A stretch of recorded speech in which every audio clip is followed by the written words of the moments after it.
Hi there. This is a question to the lady on the right. Sorry, I forgot your name. Julie. Judy. So my main concern with the argument about people who haven't really got a choice, as you put it, and are like forced into the industry, I take that for the majority of the time that's because there's some sort of income problem, that they don't have money or that they're forced into it so that they can make some sort of a living. Is that not really more of an income problem that obviously everyone here is going to have an issue with, or disagree on how to fix that, but is it not that we should stop people being in situations where they're forced to do something because of their income, not necessarily just saying, well, you're really, really poor, you're not allowed to go into the sex industry and make yourself a living, rather than saying, well, actually, we're going to put you in a situation where you do have more choices? Is that not really more of a problem? Well, first of all, I haven't talked about force. That wasn't me. I've specifically stayed away from the issue of forced prostitution, of trafficking, and I refuse to look at that as the problem in the industry.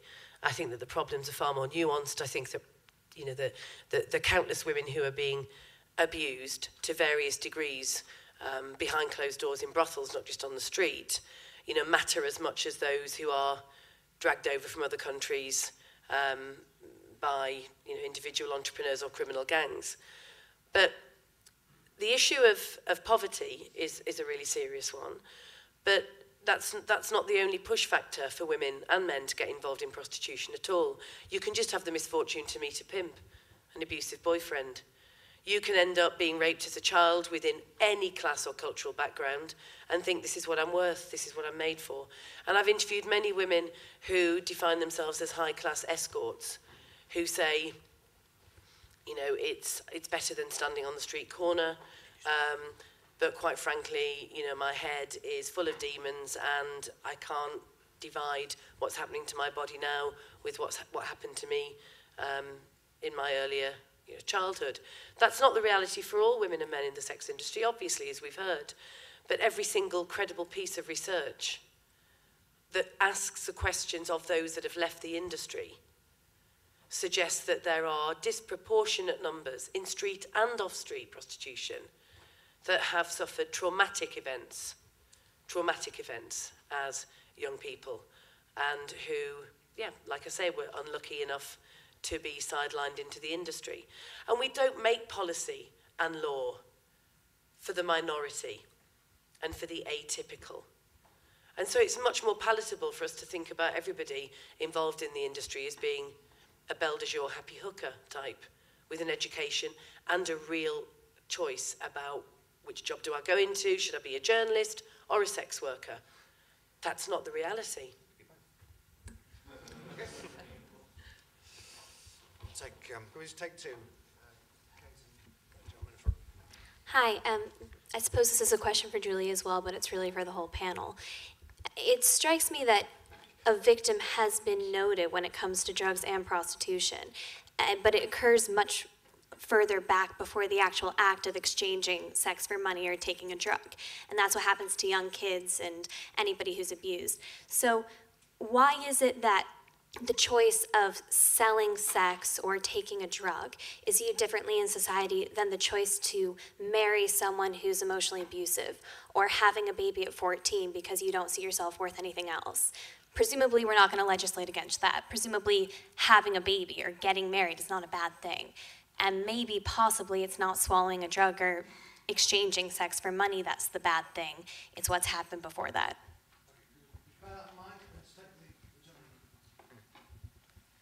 Yes, hello, yes. A question for Julie. I can see there being quite a few of these.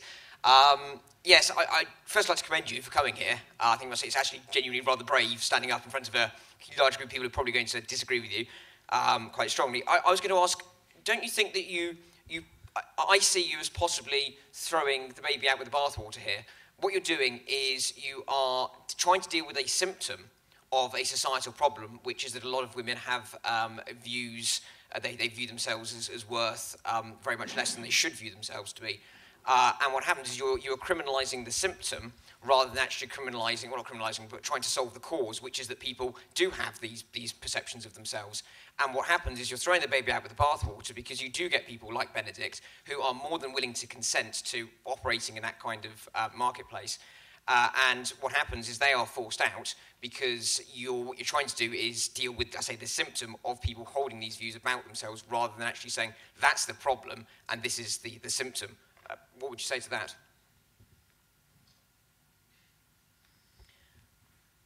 Forgive me, I really don't particularly understand what you're asking me. Can I try again? What I'm saying is I think you're focusing too much on the problem here is that people have these poor perceptions of themselves and they were abused as children and they have maybe psychological issues. That's the problem. What you're trying to prohibit is a symptom of that problem. Right. Shouldn't you be focusing more on the problem than actually trying to focus on the symptom? Okay. Thank you. To answer your question, I don't think that the drug user or the person selling sex are bad people. I don't look to them to blame. I don't see that they are the problem at all. And as I said before, you know, I'm not against the people selling sex. I'm not involved people in prostitution. I'm against the industry itself. So you look puzzled. I completely understand that you're not against the sex worker or the person who's consuming the drug. It sounds to me like the reason that you have a problem with specifically women selling their body is, yes, because of the patriarchy that I agree still exists, and yes, we're not gender equal yet. I am very sympathetic to your arguments, but your problem is the fact that these women have been abused and then haven't really chosen to sell their body for sex, and you look back and you trace really were that making that decision? Well, really, did the 21-year-old who was abused choose to marry the person who's like her father who abused her? Really, did the 14-year-old want to have a baby? What is the difference, and why is selling sex, if it's because you didn't really choose it, different from those other things? Because domestic violence isn't an industry. It's not a commercial industry. So it's literally just the fact that money is exchanged. That is the fundamental problem for you. No, I think that is the root of the way that it is regulated, or rather not regulated.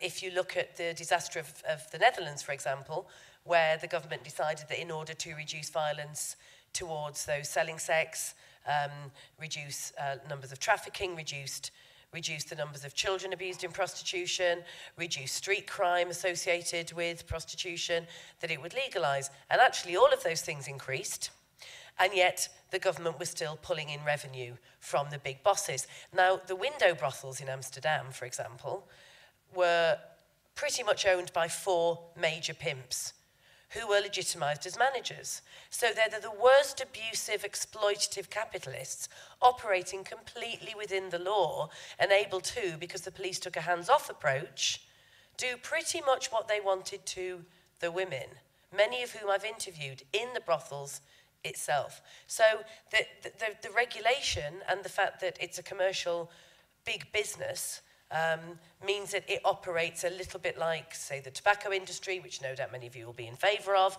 and other big capitalist exploitative industries that really cause harm because of the power and because of the government collusion. And then you had a question, and then I'm not going to talk anymore because my throat is absolutely killing me. Oh, God, I'm really sorry. Oh, hang on a minute. No, I've got you here. No, I haven't.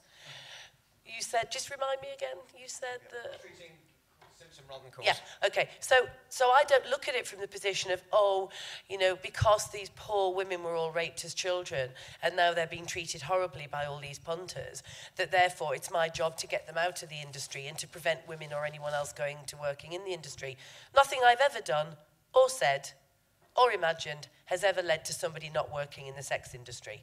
But many women who come out of the industry and say the reality of it for them whilst they were in it, you know, has persuaded others to actually look at prostitution again from a different, you know, in a different way. And so, yeah, I mean, there's an absolutely legitimate argument about what about those who are perfectly happy, really well off, earning a good living, they've never been raped, they've never had their heads messed with, all of their clients have been total and utter gentlemen, sweet-smelling, flower-carrying, pay up on time and pay really well. Well, we're never going to worry about them because nobody's going to stop them from operating their businesses. But I think that just to look at the escort industry from a male point of view, with someone who definitely has other career choices is not particularly to look at the brothel industry, which we now know, thanks to some really good emerging research, is as abusive, if not more, as on street. And a lot of the rest of the industry that remains either unregulated or controlled by governments simply to draw in more revenue. Thanks. Tom just wants to add something, then we'll come to a couple more questions. Yeah, I just really wanted to comment on, I think, the harm caused by criminalising prostitution and drug taking, and perhaps its impact on freedom of choice, because I think that's going around now. How free are people in actually making their choices between certain types of activity? That seems to be a pretty key element here. And I just want to, I can't say this is 100% reliable evidence. So there's quite a lot of evidence that shows the major impact on the levels of drug taking is actually income inequality rather than the level of law enforcement. And you can see that because high levels of law enforcement can be associated with high drug taking and the reverse.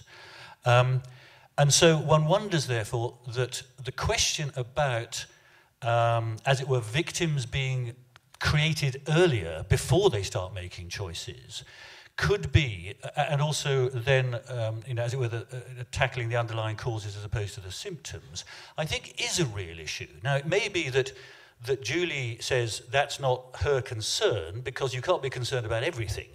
It's similar for me, and I don't want to stray too much into prostitution, over which I'm not an expert, although I will then talk about it now, because I think that my experience is relevant.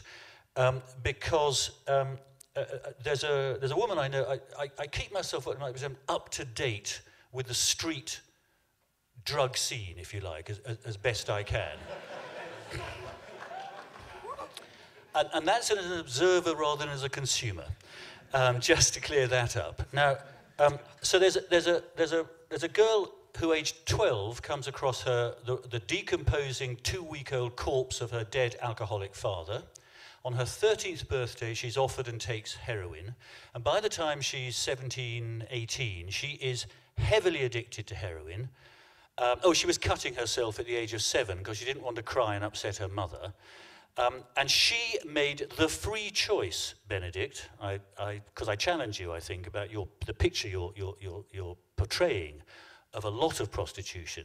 The free choice she made, because she didn't want to be a criminal. She said, I'm not going to steal. I'm not going to go shoplifting.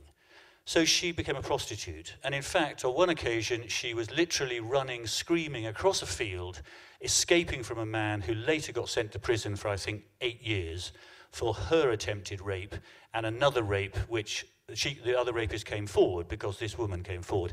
For me, that's not free choice. And I don't know if you've heard of the Ipswich 5 and the Bradford 3. These are women who were sex workers and basically selling on the street. And I think all of them were at least drug takers, and I think most of them were using heroin problematically. One of them was even warned, don't go out on the streets because there's a murderer about. And she said, well, I've got to go out to earn 20 quid for my fix. And even a social worker, apparently, this is in a dramatised version, said, I'd like to pay the 20 quid so she can buy her drugs. She went out and she was one of the 5 victims. So I just wanted to challenge this idea, and also my experience as a police officer dealing with women on the street, usually major problems, behind closed doors, sometimes mumsy figures who make a free choice, and obviously, of course, the darker side of human trafficking and the abuse and all the rest of it. So I just wanted to challenge that, but also say deep underlying societal issues do need to be addressed, because if not, you will get damaged people making poor choices as they grow up, frankly, usually with alcohol. Okay, thank you. More questions? If we could take, yeah. This is addressed to Julie. I have to say, I come from a poor background. I was very poor when I made certain choices, but I could have gone and washed pots at the local takeaway instead. Instead, I chose to be a male stripper for 3 years, and I worked as a nightclub doorman. Now, I want to pull you up on one of your earlier distinctions between what people do differently with their bodies in different jobs. Now, I had a chance to contrast the two. Now, I still live with a few injuries from both jobs, I gave up the male stripping because of the injuries I received on the job. But the injuries I received while working on the doors, they didn't have a different psychological sting to them. It was the same kind of psychological experience. And I also experienced powerlessness and violence from women when I worked as a male stripper. And it was no different to experiencing powerlessness and violence from men. So you just make it into a sexual connotation. And the sexual connotation was there, but it didn't make it fundamentally different at all. Yeah, I definitely appreciate your point there. And I think when you look at a system of oppression, say gender inequality, where women are, I would argue, the victims of gender inequality, doesn't mean to say that there aren't male victims of that system itself. And I'm looking at domestic violence within same-sex relationships. Of course, you can't explain it as neatly and as easily by looking at the system of patriarchy, but somewhere the inequality and the fact that people use their fists to settle an argument, comes from dominance. And, whether we like it or not, whether we're hostile to feminism or not, there is a system. Every single institution favours male power over that of women. But the other points that you made about stripping, I went to a strip club that was aimed at women, male strippers. The behaviour of the women was not that great. Some of them were downright hostile, racist, and sexually abusive to the men.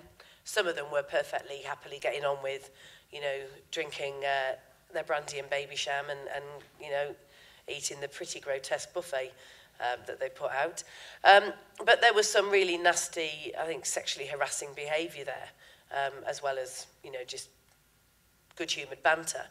I also spent time in Jamaica doing an investigation into female sex tourists. This was 10 years ago.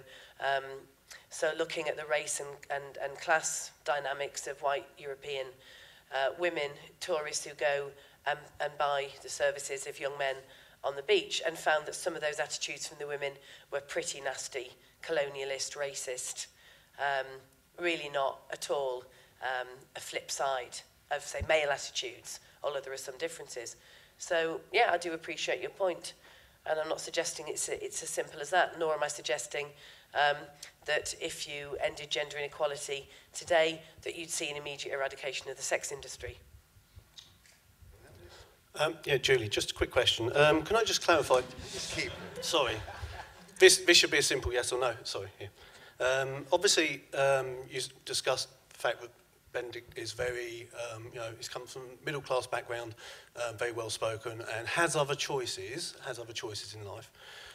So can I just clarify, are you therefore proposing that we take away these choices from people of a lower socio-economic class? No, that wasn't the point I was making. I was talking about how representative or not Benedict was, rather than taking away anyone's choice. And it's an argument, of course, that's always used, isn't it? So what about poor women in Calcutta who have no other ways of earning money? Surely if we remove, close down the industry, which, as I say, I don't think I've got the power to do that, then they will have no earning power at all. And I think that's a complete red herring, because those women, those very, very poor women, men and children, who are in the situation that you've described, are being abused in the sex industry. Say, for example, being born into brothels in Calcutta, where there are men lining up, outside the door, where it literally is, she's just being used literally as an orifice. Well, she's there being prostituted and being abused because the industry exists. So the industry exists, it provides another layer of exploitation. So, I don't think that you can say that you've got to keep an industry intact in case those people can't earn any money from it. And if you look at the poorest in society making money out of no choice, and they're the ones that you have brought up, not me, then wouldn't it be better for us to campaign for better opportunities rather than say, let's keep this industry, which is undoubtedly causing the poorest, most disenfranchised, the most harm? Thanks. Question for Benedict. At the end of your speech, you were saying that there are many people like you that work in the sex industry, and you know, it's like a job like any other, you know, like being an estate agent or something. And Didn't say that. well, no, I know you didn't say that, but you know that it's that there are many people for whom it's just a job like any other.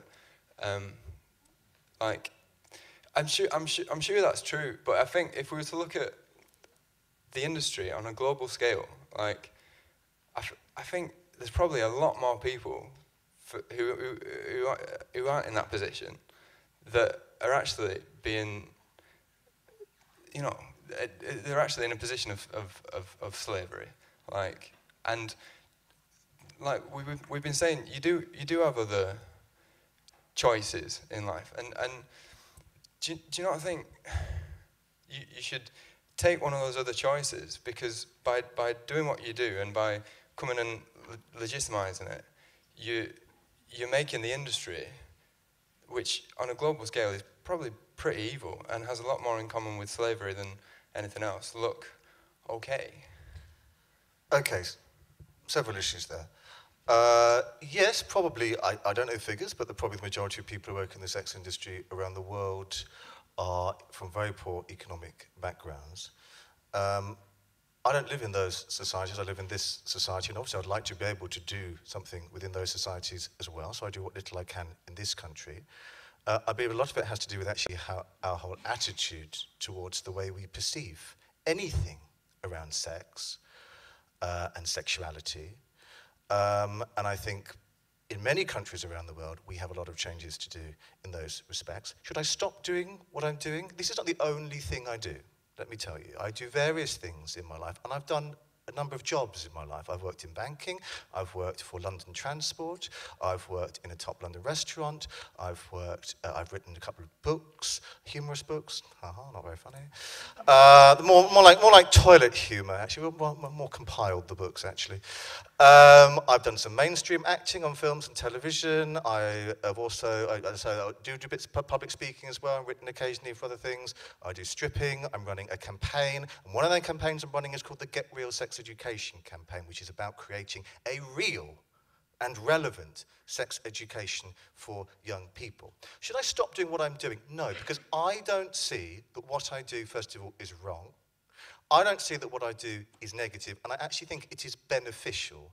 I think when we talk about stopping people and stop from working in the sex industry or accessing the sex industry for either side, I mean, Julie mentioned she hasn't got anything against the sex workers, and that's great, but I haven't got anything against people who want to use those services as well, as long as they're doing it respectfully.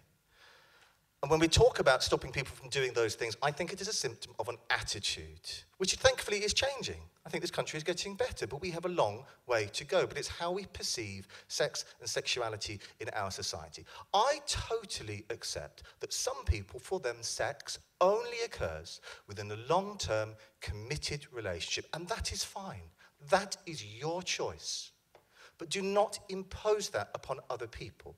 I also accept there are other people who wish to explore sex beyond just the romantic realm, that they see it as a physically enjoyable act to be enjoyed with other consenting adults, and that is your choice to do so in a whole range of ways that you are comfortable doing it. And if you're not comfortable doing it, please do not do it.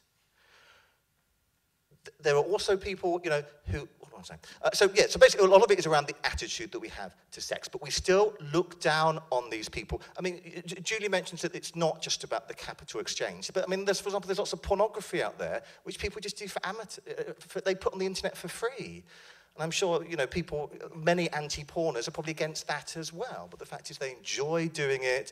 And many people don't understand that. But that doesn't mean that what they're doing should be treated and shrouded with first of all, an air of mystery, but also treated as though it is wrong, because the question you were asking was implying that what I'm doing is innately wrong and negative for society. And I do not. And we should also not forget about the many clients that people within this industry provide their service to. And as I mentioned to you before, it is not simply about dirty old men going and finding prostitutes on streets, banging them senseless for half an hour, what it is, and then leaving. That may happen, and I'm sure it does. You know, I'm no great proponent for men.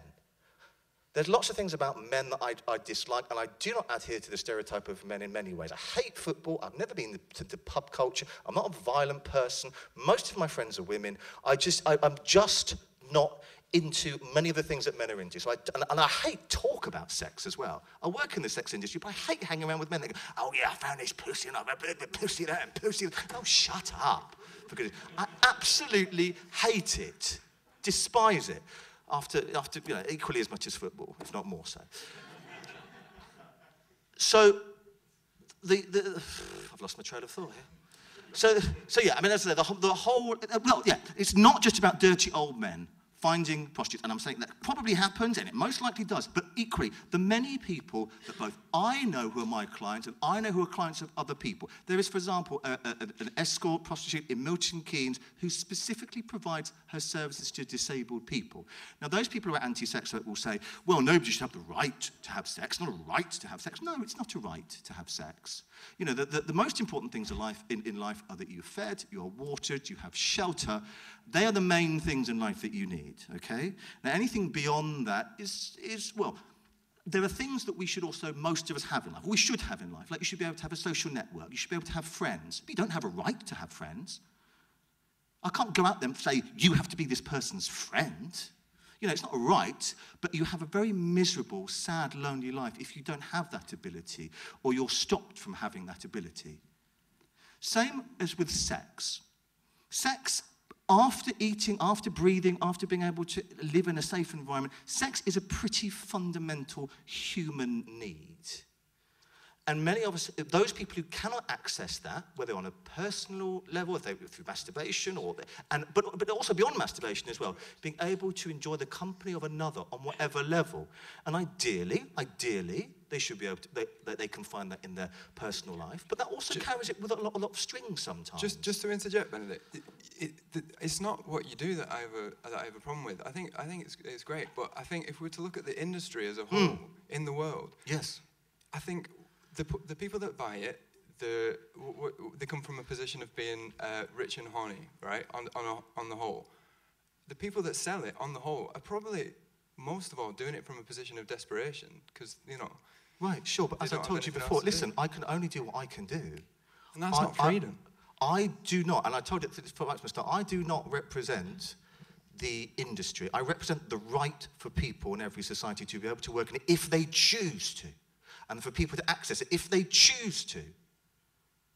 But I'm trying to make the industry in this country, knowing that there are people who have the choice, who are in an economic position to be able to make the choice, for those people to be able to make that choice. Do I think anybody should be coerced into it? No. Do I want anybody to be working into it who shouldn't be working in it? No. I don't want that at all. Absolutely not. In no industry do I particularly want that. And of course, but let's face it as well, there are many jobs where people do work them and they bloody hate their jobs, and maybe that's slightly different to being, penetrated of the orifice, okay? Maybe it is. But no, it's like when I was, a few weeks ago, I was at a demo against the stop porn culture, and I was facing lovely lady Gail Dines, who we both know, and I was asking her questions about, look, you're making it very difficult for us to be able to talk, to work together, because you're constantly saying you want to ban porn, so how do you expect that we can have some kind of debate if your position is ban, ban, ban? If we want to have a debate, and I'm concerned as much about children as you are, and blah, blah, blah, blah. And she could ask me questions, well, why is the American porn industry doing this, and why is the American porn industry doing that?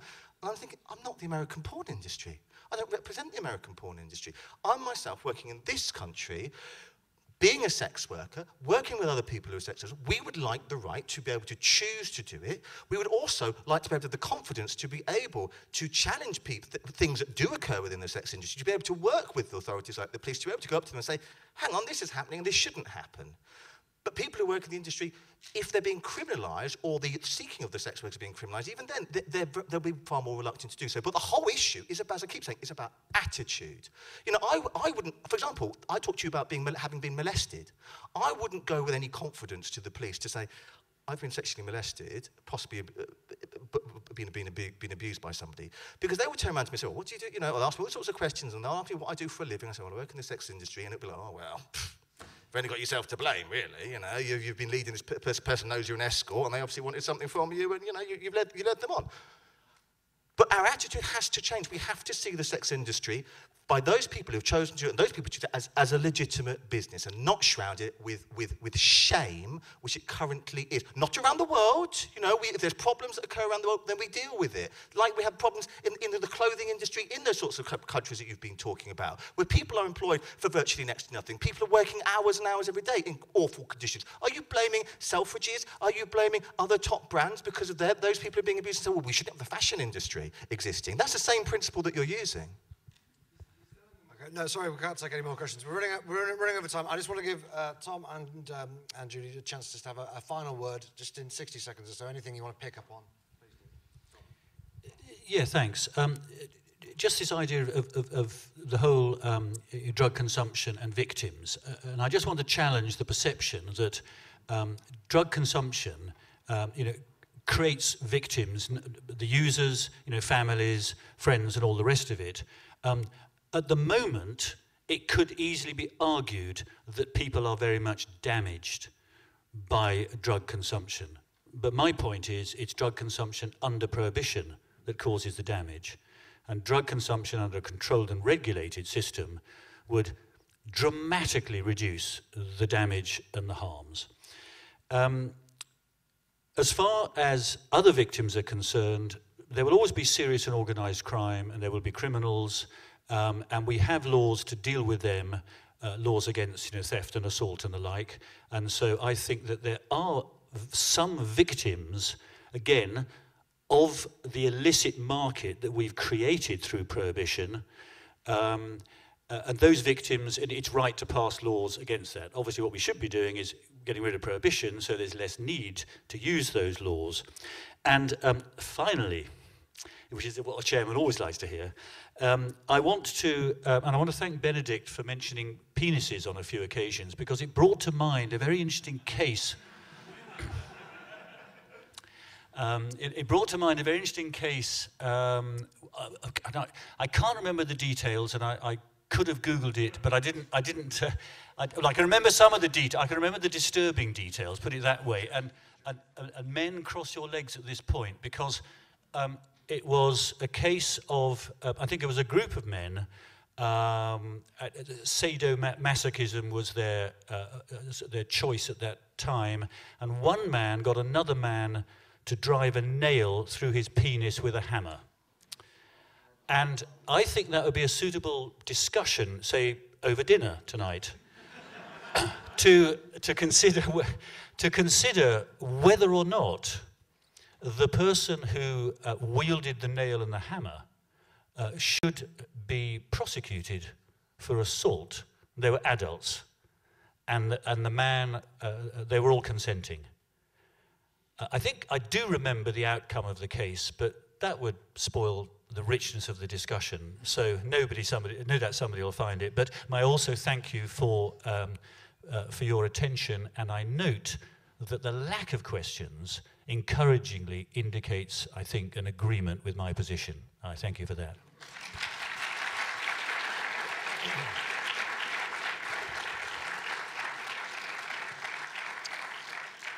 Thank you very much, Tom. I thought you were going to mention a different case in Germany involving a frying pan a few years ago, but I'm glad you didn't. You've got the audience on your side there. I think Julie, not so much. So I will give you the final word.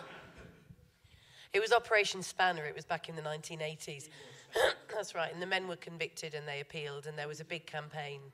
And the reason why many feminists said that it shouldn't be seen as consensual, and certainly nobody wanted anyone to go to prison from that group of men, was because if the law had changed for it to become consensual, then definitely there would have been many women in domestic violence situations that would have been coerced into saying that the violence that they had received was consensual, and that has happened, and there is case law on that was deeply worrying. So as I say, nobody wanted the police to go into that warehouse, bedroom, wherever it took place, but they did. But the change in law would have been really quite problematic.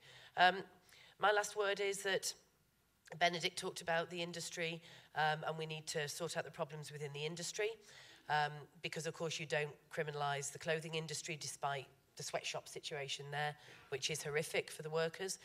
But it has been attempted in several countries to regulate, to legalise this industry, and the problems have become worse because you cannot remove the criminal element and the abuse and the exploitation and the involvement of serious and organised crime from prostitution in the sex industry. It's been tried enough. The evidence is out there. Listen to what the Mayor of Amsterdam said about how it's increased trafficking, children being involved, drug abuse on the street scene, etc.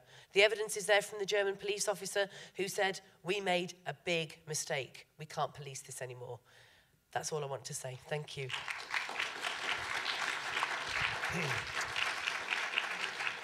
Thank you all very much indeed. Sorry we went slightly over time, but I hope you all enjoyed it. If you could just all finally thank our speakers again, and we'll be off.